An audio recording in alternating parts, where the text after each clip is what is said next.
குற்ற மனப்பான்மை நம் எல்லாருக்கும் இருக்கிறது. குற்ற மனப்பான்மை நமது வலது கையைப் போல இருக்கிறது என்று ஒரு மனயியல் மருத்துவர் கூறுகிறார்.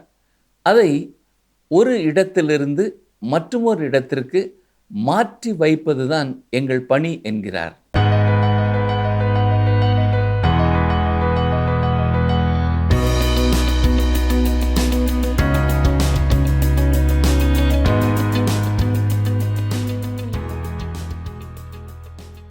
உத்தம நண்பர்கள் ஒருவர் மற்றொருவருக்கு எப்படி இருந்தாலும் அன்புடன் ஏற்றுக்கொள்வார்கள்.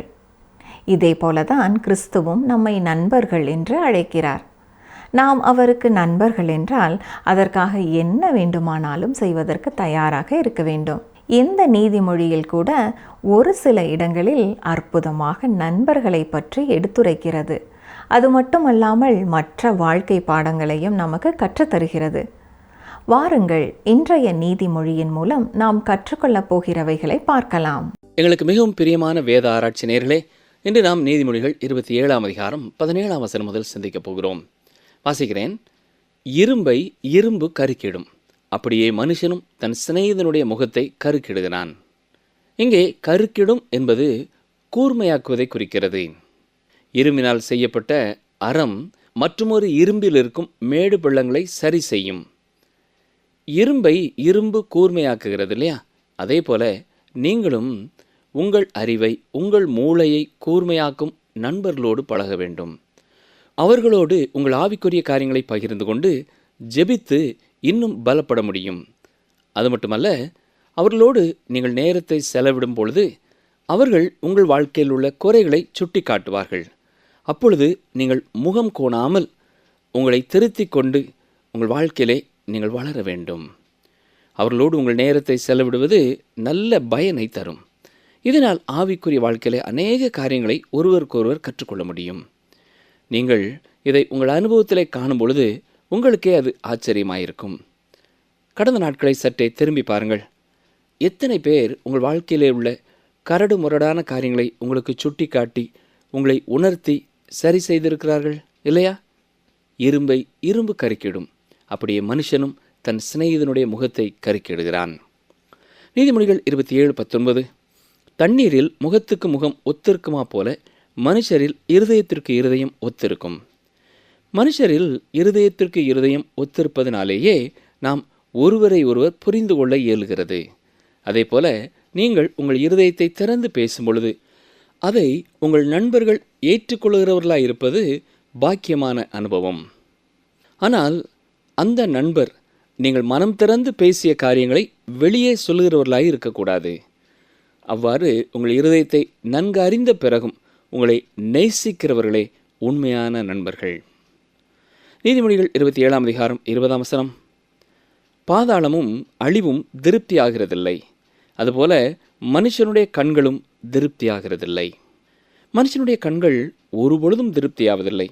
நீங்கள் எத்தனையோ காரியங்களை பார்த்தாலும் அது போதும் என்று எப்பொழுதாவது நினைத்திருக்கிறீர்களா? அது நிறைவை தராததால் தான் நாம் அநேக காரியங்களை பார்த்து கொண்டே இருக்க விரும்புகிறோம். மேலும் உலகம் முழுவதையும் சுற்றி பார்க்க விரும்புகிறோம். என்றாலும் யாருடைய கண்களாவது திருப்தி அடைந்திருக்கிறதா என்று ஆராய்ந்து பார்த்தால் இல்லை என்றுதான் பதில் வருகிறது. நீங்கள் வெளிநாட்டிற்கு செல்வதற்கு உங்களுக்கு ஒரு வாய்ப்பு கிடைக்கிறது என்று வைத்துக்கொள்ளுங்கள். ஒரு முறை சென்று வருகிறீர்கள். சென்று வந்தது போதும் என்று எண்ணுகிறீர்களா? இல்லை, மீண்டும் நான் அங்கே போக வேண்டும், இன்னும் அங்கே நான் பாராத காரியங்களை பார்க்க வேண்டும் என்றே எண்ணுகிறீர்கள். நீதிமொழிகள் 27:21. வெள்ளிக்கு குகையும் பொன்னுக்கு புடமும் சோதனை, மனுஷனுக்கு அவனுக்கு உண்டாகும் புகழ்ச்சியே சோதனை. புகழ்ச்சியை குறித்து ஜாக்கிரதையாயிருங்கள்.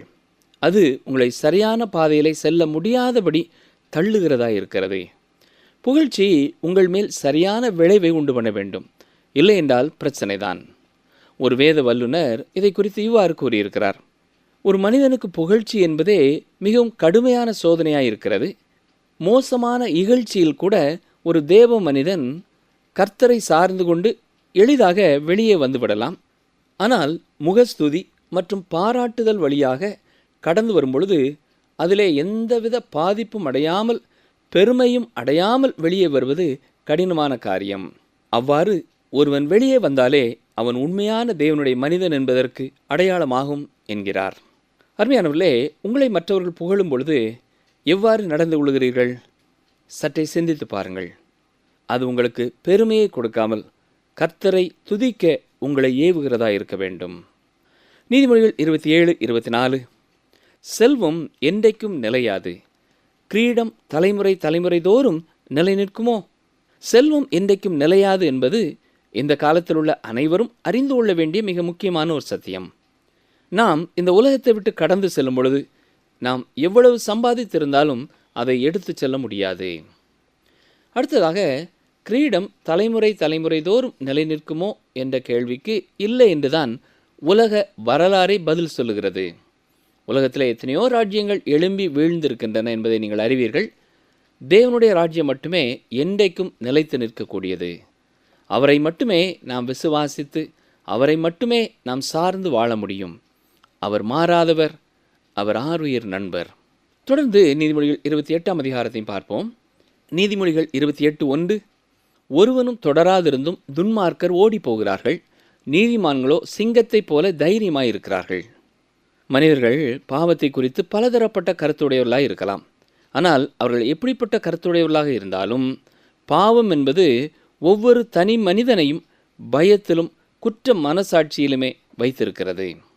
ஒரு ஊழியர் இளைஞர்கள் மத்தியிலே செய்தி கொடுத்து கொண்டிருந்தார். அப்பொழுது அவர் பாவத்தை குறித்து பேசி கொண்டிருந்தார். அதில் தவறான வழியிலே சென்று கொண்டிருந்த ஒரு வாலிபனும் அமர்ந்திருந்தான். இது அந்த ஊழியருக்கு தெரியாது. பொதுவாகவே அவர் பாவத்தை குறித்து பேசி கொண்டிருந்தார். அந்த பையனுடைய பெயரையும் அவர் குறிப்பிட்டு கூறவே இல்லை. ஆனால் இந்த பிரசங்கத்தை கேட்டுக்கொண்டிருந்த அவனுடைய உள்ளம் குத்தப்பட்டது. எனவே அவன் அங்கிருந்து வெளியேறி சென்று அழுது புலம்பி மனம் திரும்பினான். அந்த ஊழியரிடத்திலே திரும்பி வந்து தன் நிலையை எடுத்து சொல்லி ஜெபித்து ஆறுதலை பெற்றான். ஒருவனும் தொடராதிருந்தும் துன்மார்க்கர்கள் ஓடி போகிறார்கள். மனஇயல் மருத்துவத்திலே ஒரு கருத்து உண்டு. குற்ற மனப்பான்மை அல்லது கில்ட் காம்ப்ளெக்ஸ் என்பது எல்லாருக்கும் உண்டு. ஒரு கிறிஸ்தவ மனஇயல் மருத்துவர் அதற்கு இவ்வாறு விளக்கம் சொல்கிறார். இந்த குற்ற மனப்பான்மை நம் எல்லாருக்கும் இருக்கிறது. இது நம்முடைய வலதுகை போல முக்கியமான இடத்தை பெற்றிருக்கிறது. இந்த குற்ற மனப்பான்மையிலிருந்து யாரும் தப்பவே முடியாது. நல்லதையே நினைத்து கொண்டிருந்தாலும் அது இருக்கத்தான் செய்யும். எனவே நாங்கள் மனஇயல் மருத்துவர்கள் என்ன செய்கிறோம் என்றால், அதை ஒரு இடத்திலிருந்து மற்றொரு இடத்திற்கு மாற்றி விடுவோம். அவ்வளவுதான் எங்களால் செய்ய முடியும். ஆனால் அதை அந்த மனிதனை விட்டு வெளியேற்ற முடியாது. குற்ற மனப்பான்மை அவனுக்குள் இருந்து கொண்டுதான் இருக்கும் என்கிறார். என்னை கேட்டுக்கொண்டிருக்கிற எனக்கு அருமையான சகோதரனை சகோதரியே, ஆனால் இயேசு கிறிஸ்து உங்கள் குற்றமுள்ள மனசாட்சியிலிருந்து உங்களுக்கு விடுதலை கொடுக்க முடியும். ஏனென்றால் அவர் உங்கள் பாவத்திற்கான தண்டனையையும் ஏற்றுக்கொண்டிருக்கிறபடினாலே அதை நம்பி நீங்கள் அவரிடத்திலே உங்கள் பாவங்களை அறிக்கை செய்யும் பொழுது உங்கள் குற்றமுள்ள மனப்பான்மையிலிருந்து அவரே உங்களை விடுதலை செய்கிறார். அடுத்ததாக, நீதிமான்களோ சிங்கத்தைப் போல தைரியமாய் இருக்கிறார்கள். ஒரு மனிதனுக்கு குற்ற மனசாட்சி இல்லை என்றால் அவன் தைரியமாக எழும்பி நின்று பேசுவான். மற்றவர்களுக்கு அவன் பயப்பட மாட்டான். இந்த குற்ற மனசாட்சி எப்பொழுது நீங்க முடியும்? ஒருவன் தன்னுடைய பாவங்களை கிறிஸ்துவனிடத்திலே அறிக்கை செய்து மன்னிப்பை பெற்றுக்கொள்ளும் பொழுதுதான் அதிலிருந்து அவன் விடுதலை பெறுகிறான், சமாதானம் பெறுகிறான். அடுத்ததாக, நீதிமொழிகள் 28ஆம் அதிகாரம் 9ஆம் வசனம், வேதத்தை கேளாதபடி தன் செவியை விலக்குகிறவனுடைய ஜெபமும் அருவருப்பானது. தேவனுக்கு இப்படிப்பட்டவருடைய ஜெபத்தின் மீது வெறுப்பே வருகிறது. அவர் அருவருப்பு கொள்கிறார். யார் மீது? வேத வசனங்களை கேளாதவர்கள் மீது. அருமையானவர்களே, வேதத்தை கேட்டு கீழ்ப்படிய வேண்டியது அவசியம். வேதம் என்பது முழு வேதத்தையும் குறிக்கிறது. சாலமோனுடைய காலத்திலே காணப்பட்டது வேதத்திலே உள்ள 5 ஆகமங்கள் மற்றும் யோசுவா, நியாயாதிபதிகள், சங்கீதங்கள் போன்றவைதான் இருந்தன. அந்நாட்களிலே காணப்பட்ட வேதம் அவ்வளவுதான். ஆனால் அவை முழுமைக்கும் கீழ்ப்படிய வேண்டும் என்று ஞானி கூறியிருக்கிறார். இன்று தேவன் கிருபையாக புதிய ஏற்பாட்டினை நமக்கு கொடுத்திருக்கிறார். எனவே முழு வேத ஆகமத்திற்கும் நாம் கீழ்ப்படிய வேண்டும். தேவன் நமக்கு செவி கொடுக்க வேண்டுமென்றால் நாம் முதலாவது அவருக்கு செவி கொடுக்க வேண்டும் என்று இந்த நீதிமொழி நமக்கு கற்றுக் கொடுக்கிறது. இங்கே தேவன் கூறியிருக்கிற முக்கியமான செய்தி இதுதான். தேவன் பக்தியற்ற மனிதர்களின் ஜெபத்தை கேட்கிறதில்லை. யார் யாரெல்லாம் தேவனுடைய பேரிலே விசுவாசம் வைத்து அவரை ஏற்றுக்கொண்டிருக்கிறார்களோ அவர்களுடைய ஜெபத்தையே தேவன் கேட்கிறார். ஒருவேளை தேவ பக்தியற்ற ஒரு மனிதன் தன்னுடைய பிரச்சனைக்காக கர்த்தரிடத்திலே ஜெபிக்க வேண்டும் என்று விரும்பினால், முதலாவது தேவ பக்தி உள்ள மனிதனை தனக்காக ஜெபிக்கும்படியாக அவன் கேட்க வேண்டும். 1 பேதுரு 3:12 பாருங்கள். கர்த்தருடைய கண்கள் நீதிமான்கள் மேல் நோக்கமாயிருக்கிறது, அவருடைய செவிகள் அவர்கள் வேண்டுதலுக்கு கவனமாயிருக்கிறது, தீமை செய்கிறவர்களுக்கோ கர்த்தருடைய முகம் விரோதமாயிருக்கிறது. எனவே பிரியமானவர்களே, தீமை செய்கிறவர்களுக்கு தேவன் விரோதமாயிருக்கிறார். ஆனால் நீதிமான்களுடைய வேண்டுதலை கேட்க அவருடைய செவிகள் கவனமாயிருக்கிறது. அதே வேளையிலே வேதத்தையும் கர்த்தருடைய சத்தத்தையும் கேட்க மறுக்கிறவர்களின் ஜெபம் அவருக்கு அருவருப்பாகவே இருக்கிறது. நீதிமொழிகள் 28:10, உத்தமர்களை மோசப்படுத்தி பொல்லாத வழியிலே நடக்கிறவன் தான் வெட்டின குழியில் தானே விழுவான், உத்தமர்களோ நன்மையை சுதந்தரிப்பார்கள். இந்த உலகத்திலே நடைபெறுகிற காரியங்களின் அடிப்படை நீதி இதுதான். தேவனே இந்த நீதியை நிறைவேற்றுகிறார். வேத புஸ்தகத்திலே இது மீண்டும் மீண்டும் வலியுறுத்தப்படுவதை நீங்கள் பார்க்கலாம். இவர்கள் மற்றவர்களை, குறிப்பாக நீதிமான்களை பாவ வழிக்குள்ளே கொண்டு வர பிரயாசப்படுகிறார்கள், முயற்சிக்கிறார்கள். ஆனால் அவருடைய முயற்சி வெற்றி பெறாது. இதற்கு மாறாக பாவ வழியிலே மற்றவர்களை இழுக்க முயற்சிக்கிறவர்கள் தாங்கள் வெட்டின குழியிலே தாங்களே விழுவார்கள். நீதிமொழிகள் 28:11, ஐஸ்வர்யவான் தன் பார்வைக்கு ஞானவான், புத்தியுள்ள தருத்தரனோ அவனை பரிசோதிக்கிறான். ஐஸ்வர்யம் பெருமையையும் மேட்டுமையான பார்வையையும் கொண்டு வருகிறதா இருக்கிறது. நீங்கள் சில வேளைகளிலே ஆவிக்குரிய வட்டாரத்தில் கூட இப்படிப்பட்ட பெருமையை பார்க்கலாம். பெரிய பணக்காரர்களால் நடத்தப்படும் விருந்துகளிலே பெரும் பணக்காரர்களே சாட்சி சொல்ல அனுமதிக்கப்படுவார்கள். அவர்கள் ஏழைகளின் சாட்சியை ஒரு பொருட்டாக கணக்கிலே எடுக்கிறதில்லை. மேலும் இந்த பணக்காரர்கள் சாட்சி சொல்லும் பொழுது தங்கள் பார்வைக்கு ஞானவான்களாய் இருந்து கொண்டு அதற்கேற்ற வார்த்தைகளையே பயன்படுத்துவார்கள். தங்கள் தகுதியை கர்த்தருக்காக விட்டு கொடுக்க மாட்டார்கள். அதே வேளையிலே ஏழையான மனிதரை பாருங்கள். அவன் உலக செல்வத்தில் வேண்டுமென்றால் தருத்திரனாய் காணப்படலாம். ஆனால் ஆவிக்குரிய அனுபவத்திலே, விசுவாசத்திலே அவன் ஐசுவரியவானாய் காணப்படுகிறான். இந்த ஐஸ்வர்யவான்களின் சாட்சியை அவன் கேட்பான் என்றால் அவர்களையும் அவருடைய அனுபவத்தையும் பற்றி நன்கு பரிசோதித்து அறிந்து கொள்வான். இவர்கள் சாட்சி சொல்கிறார்கள், ஆனால் அதில் உண்மையான ஆவிக்குரிய அனுபவம் இல்லை, அதை மனதார உணர்ந்து சொல்லவில்லை என்பதை இந்த ஏழையான விசுவாசிகள் எளிதாக கண்டுகொள்வார்கள். எனவேதான் ஞானி கூறுகிறார், ஐஸ்வர்யவான் தன் பார்வைக்கு ஞானவான், புத்தி உள்ள தருத்தரனோ அவனை பரிசோதிக்கிறான் என்று கூறுகிறார். நீதிமொழிகள் 28:13 தன் பாவங்களை மறைக்கிறவன் வாழ்வடைய மாட்டான், அவைகளை அறிக்கை செய்து விட்டு விடுகிறவனோ இரக்கம் பெறுவான். இன்று ஆவிக்குரிய வட்டாரத்திலே பாவம் மறைக்கப்படுகிறது. யாரும் அதை குறித்து பேச விரும்புகிறதில்லை. பாவி பாவி என்று சொல்லப்படுவதையும் பாவத்தை கண்டித்து உணர்த்தும் செய்திகளையும் மக்கள் வெறுக்கிறார்கள். ஆசீர்வதிக்கப்பட 6 வழிகள் என்று செய்தி கொடுத்தால் மிக வாஞ்சியோடு கேட்பார்கள். தங்கள் பாவத்தை மறைத்து கொண்டு நல்லவர்களாக தங்களை காட்டிக்கொள்ள விரும்புகிறார்கள். அருமையானவர்களே, நீங்கள் உங்கள் பாவங்களை மற்றவர்களுக்கு மறைக்கலாம், தேவனுக்கு மறைக்க முடியாது. எனவே பாவங்களை அறிக்கை செய்து விட்டு விடுகிறவனோ இரக்கம் பெறுவான் என்ற வார்த்தைக்கு செவி சாய்த்து நம்முடைய பாவங்களை அறிக்கை செய்து விட்டு விடுகிறவருடைய வாழ்க்கையிலே அவர் இரக்கத்தை கொடுக்கிறார். 1 யோவான் 1:9 நம்முடைய பாவங்களை நாம் அறிக்கையிட்டால் பாவங்களை நமக்கு மன்னித்து எல்லா அநியாயத்தையும் நீக்கி நம்மை சுத்திகரிப்பதற்கு அவர் உண்மையும் நீதியுமுள்ளவராய் இருக்கிறார் என்று வாசிக்கிறோம். இது வெளிப்படையான பாவ அறிக்கையை குறிக்கவில்லை, உங்களுக்கும் தேவனுக்கும் இடையிலான பாவ அறிக்கையை குறித்து கூறுகிறது. நம்முடைய பாவத்தை குறித்து நாம் நடவடிக்கை எடுக்க வேண்டியது அவசியம். இது கண்டுகொள்ளாமல் விடப்படக்கூடிய ஒரு காரியம் அல்ல. நீங்கள் அறிக்கை செய்து விட்டுவிட்டால் தேவனுடைய இரக்கத்தை பெறுவீர்கள், இல்லை என்றால் கோபாக்கினையையே சந்திக்க நேரிடும். நீதிமொழிகள் 28:14 பாருங்கள். எப்பொழுதும் பயந்திருக்கிறவன் பாக்கியவான், தன் இருதயத்தை கடினப்படுத்துகிறவனோ தீங்கில் விழுவான். இதுவே கர்த்தருக்கு பயந்து அவர் வழிகளிலே நடப்பது என்பது. நீதிமொழிகள் 9:10 கர்த்தருக்கு பயப்படுதலே ஞானத்தின் ஆரம்பம் என்று சொல்லப்பட்டிருக்கிறதை இங்கே நாம் நினைவிலே கொள்ள வேண்டும். இதன் அர்த்தம் என்னவென்றால், நாம் நம்முடைய இருதயத்தை எப்பொழுதும் தேவனுக்கு திறந்து கொடுத்தவர்களாய் இருக்க வேண்டும் என்பதே. இருதயத்தை கடினப்படுத்துதல் என்பது இதற்கு எதிர்மறையானது. கர்த்தருக்கு பயப்படுகிறவன் அவருடைய சத்தத்திற்கு செவி சாய்க்கிறவனாய் இருப்பான். அவன் தேவனை பிரியப்படுத்துகிற வழியிலே நடக்க முயற்சிக்கிறவனாய் இருக்கிறான். தேவனுக்கு முன்பாக அவன் தன்னை தாழ்த்தி தன்னுடைய இயலாமையை உணர்ந்தவனாக கர்த்தரையே முற்றிலும் சார்ந்து கொள்கிறவனாய் காணப்படுகிறான். இதுவே கர்த்தருக்கு பயப்படுதலே ஞானத்தின் ஆரம்பம் என்பது. இவன் எப்பொழுதுமே நல்ல நிலையிலும் ஆபத்தான நிலைமையிலேயும் கர்த்தருக்கு பயந்திருக்கிறான். ஆனால் இருதயத்தை கடினப்படுத்துகிறவன் நிலை பரிதாபமானது. அவன் தீங்கிலே விழுவான். இது நிகழக்கூடாது என்பதற்காகவே வேதாராய்ச்சி நிகழ்ச்சியிலே நாம் பாவத்தை குறித்து அடிக்கடி கடிந்து உபதேசிக்கிறோம்.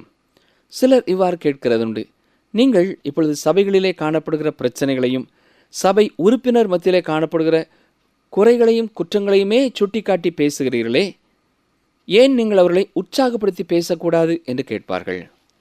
நாம் இன்றைய நாட்களிலே அநேக முரண்பாடுகளையும் வேதத்திற்கு ஒவ்வாத காரியங்களையும் சபைகளிலேயும் விசுவாசிகள் மத்தியிலேயும் பார்க்கிறோம். அருமையானவர்களே, பல ஆவிக்குரிய வட்டாரங்களும் தரம் தாழ்ந்து கொண்டிருப்பதை நீங்கள் பார்க்கலாம். நாம் விசுவாசிகளையும் ஊழியர்களையும் உற்சாகப்படுத்துவது தேவையான ஒன்றுதான். அதே வேளையிலே அவ்வாறு சீர்கெட்டு போய்கொண்டிருக்கும் சில காரியங்களையும் நாம் கண்டித்து உணர்த்துவது மிகவும் அவசியம். ஏனென்றால் இருதயத்தை கடினப்படுத்துகிறவர்களாக மக்கள் மாறி போய்விடக்கூடாது. சில புதிய விசுவாசிகள் தேவனுடைய பிள்ளைகள் என்று சொல்லிக் கொள்கிற மக்களின் சபை கூடுகையை பார்க்கிறார்கள். அதில் காணப்படுகிற போட்டி பொறாமைகளையும் பார்க்கிறார்கள். எனவே அவர்கள் தங்கள் இருதயத்தை கடினப்படுத்தி கொண்டு ஆவிக்குரிய வாழ்க்கையை விட்டுவிட்டு போய்விட வேண்டும் என்று முடிவு செய்கிறார்கள்.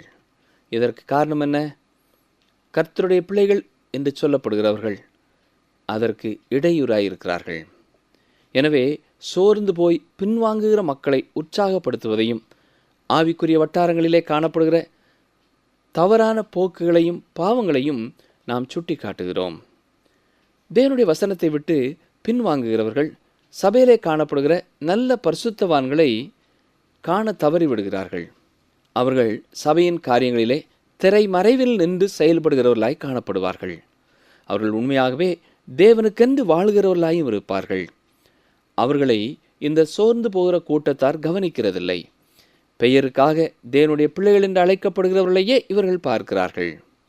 இதன் காரணமாகத்தான் தங்கள் இருதயத்தை கடினப்படுத்தி கொண்டு மீண்டும் தீங்கான வழியிலே சென்று அதன் பலனாகிய தீங்கையும் அடைகிறார்கள். ஞானி இவர்களை பார்த்துத்தான், தன் இருதயத்தை கடினப்படுத்துகிறவனோ தீங்கில் விழுவான் என்று கூறியிருக்கிறார். ஆனால் எப்பொழுதும் கர்த்தருக்கு பயந்திருக்கிறவன் பாக்கியமான ஒரு வாழ்க்கையை பெற்றுக்கொள்கிறான். அவன் மனிதர்களை அல்ல, கர்த்தரையே பார்க்கிறான். நீதிமொழிகள் நம் எல்லாருக்கும் ஒரு ஆடையைப் போல பொருத்தமானதாக இருப்பது சிறப்பான ஒரு காரியமாகும்.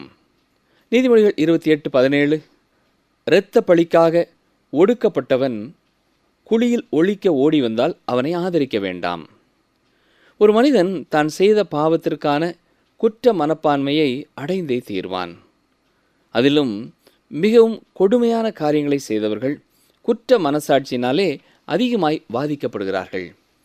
இவ்வாறு வாதிக்கப்பட்டு இறுதியிலே அவர்கள் தற்கொலைக்கு நேராக கூட சில வேளைகளிலே நடத்தப்படுகிறார்கள். இவ்வாறு எத்தனையோ காரியங்கள் நடைபெறுவதை நீங்கள் செய்தித்தாளிலே வாசித்திருக்கலாம். வேதத்திலே யூதாஸ் காரியோத் இதற்கு சரியான ஒரு எடுத்துக்காட்டாய் காணப்படுகிறான். இவன் இயேசு கிறிஸ்துவை காட்டிக் கொடுத்த பெரிய தீங்கை செய்ததினாலே மனமுடைந்து மனவாதையினாலே இறுதியிலே தற்கொலை செய்து கொண்டான். சில பாவங்களை செய்தவர்கள் அதற்கான தீர்வை பல ஆண்டுகள் பெறாமல் இருக்கலாம். பாவத்தை குறித்த எந்த அடிச்சுவடும் இல்லாமல் மறைந்து போயிருக்கலாம். ஆனால் தேவனுடைய வசனம் ஒரு நாளிலே இடைபடும் பொழுது அவர்கள் அதை நினைவிலே பெற்றவர்களாக அறிக்கையிட்டு பாவ மன்னிப்பை பெற்றுக்கொள்கிறார்கள். சிலர் மற்றுமொரு குற்றத்திற்காக சிறை தண்டனை பெற்றிருப்பார்கள். ஆனால் அவர்கள் முன்பு செய்த மற்ற குற்றங்களையும் அறிக்கையிட்டு விடுவார்கள். ஏன் அப்படி செய்கிறார்கள்? ஏனென்றால் அவருடைய சிந்தனையிலே அந்த குற்ற உணர்வு பதிந்திருக்கிறது. எனவேதான் அதை அவர்களால் அறிக்கையிடாமல் மறைக்க முடியவில்லை. அருமையானவர்களே, இந்த குற்ற உணர்விலிருந்து யாரும் தப்ப முடியாது. தேவன் அவ்விதமான ஒரு தன்மையை நம்மிலே வைத்து நம்மை படைத்திருக்கிறார். நாம் நம்முடைய பழைய நிலைமையை அடைவதற்காக இந்த ஒரு ஏற்பாட்டை அவர் ஏற்படுத்தியிருக்கிறார். மேலும் இந்த கொலை குற்றங்களை செய்தவர்களை நாம் ஆதரிக்கக்கூடாது என்று வேதம் கூறுகிறது.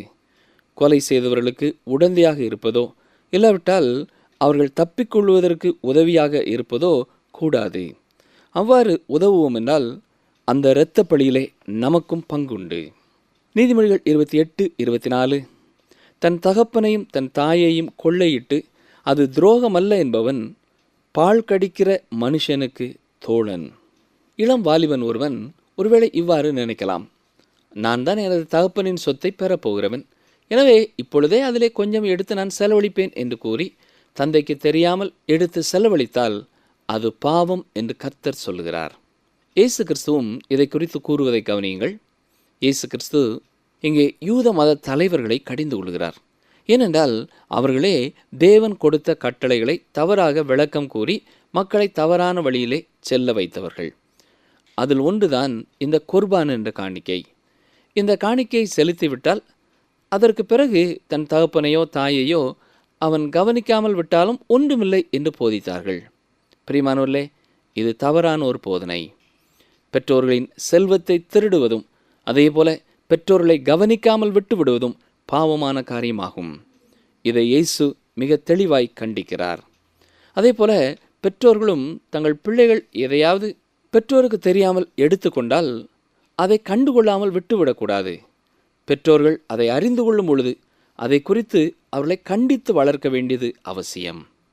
தொடர்ந்து நீதிமொழிகள் 29ஆம் அதிகாரத்திலேயும் சில வசனங்களை பார்ப்போம். நீதிமொழிகள் 29:1, அடிக்கடி கடிந்து கொள்ளப்பட்டும் தன் பிடரியை கடினப்படுத்துகிறவன் சகாயமின்றி சடுதியில் நாசமடைவான். தேவன் ஒவ்வொருவருடைய வாழ்க்கையிலேயும் அடிக்கடி இடைப்பட்டு கடிந்து கொள்கிறார். தன்னுடைய வழிகளிலே அவர்கள் வரும்படியாய் பல வழிகளிலே அழைக்கிறார். ஆனால் மனிதர்கள்தான் தொடர்ந்து தங்கள் பிடரியை கடினப்படுத்தி கொண்டு பாவ வழிகளிலே தொடர்ந்து சென்று கொண்டு இருக்கிறார்கள். அநேகருடைய வீழ்ச்சிக்கு முன்னதாக தேவன் அவர்கள் கடிந்து உணர்த்தியதை நான் பார்த்திருக்கிறேன். அவர்கள் தேவனுடைய கடிந்து கொள்ளுதலை அசட்டை செய்ததால் தேவனின் நியாய தீர்ப்பை பெற்று அழிவை நோக்கி போகிறார்கள். ஒரு நகரத்திலே தேவ ஊழியர் நடந்து போய் கொண்டிருந்த பொழுது அங்கே நொறுங்கி அப்பளமாய் கிடந்த ஒரு காரை பார்த்தார். அருகிலே ஒரு கூட்டம் ஜனங்கள் நின்றார்கள். என்ன நடந்தது என்று விசாரித்த பொழுதுதான் விவரம் தெரிய வந்தது. அந்த தெருவில் இருந்த தன் தோழியை அழைத்து செல்வதற்காக 2 தோழிகள் வந்திருக்கிறார்கள்.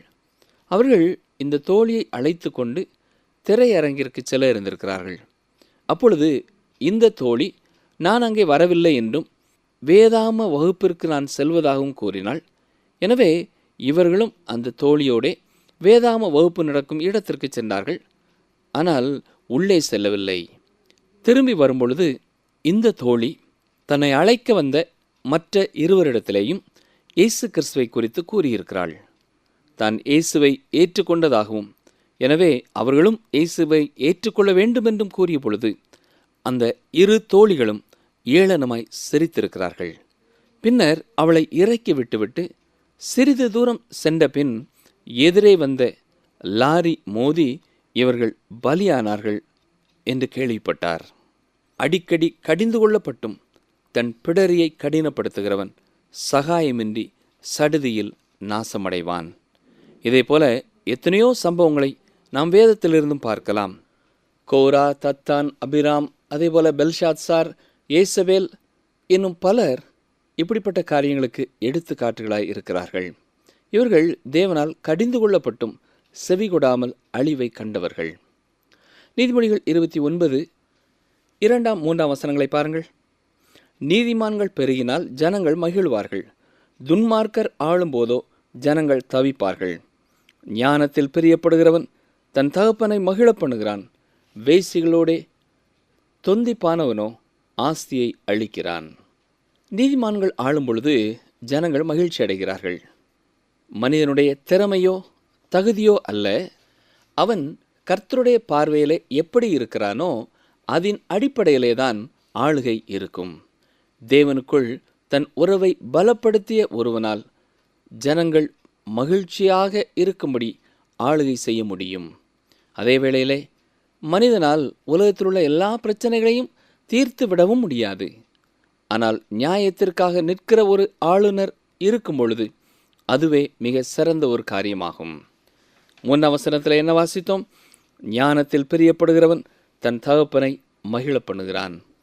கல்வி கற்க வேண்டும், உயர் பதவி அடைய வேண்டும், பெரிய காரியங்களை செய்ய வேண்டும் என்ற வாஞ்சை உள்ள ஞானமுள்ள ஒரு மகனை குறித்து தகப்பன் மகிழ்ச்சி அடைகிறான்.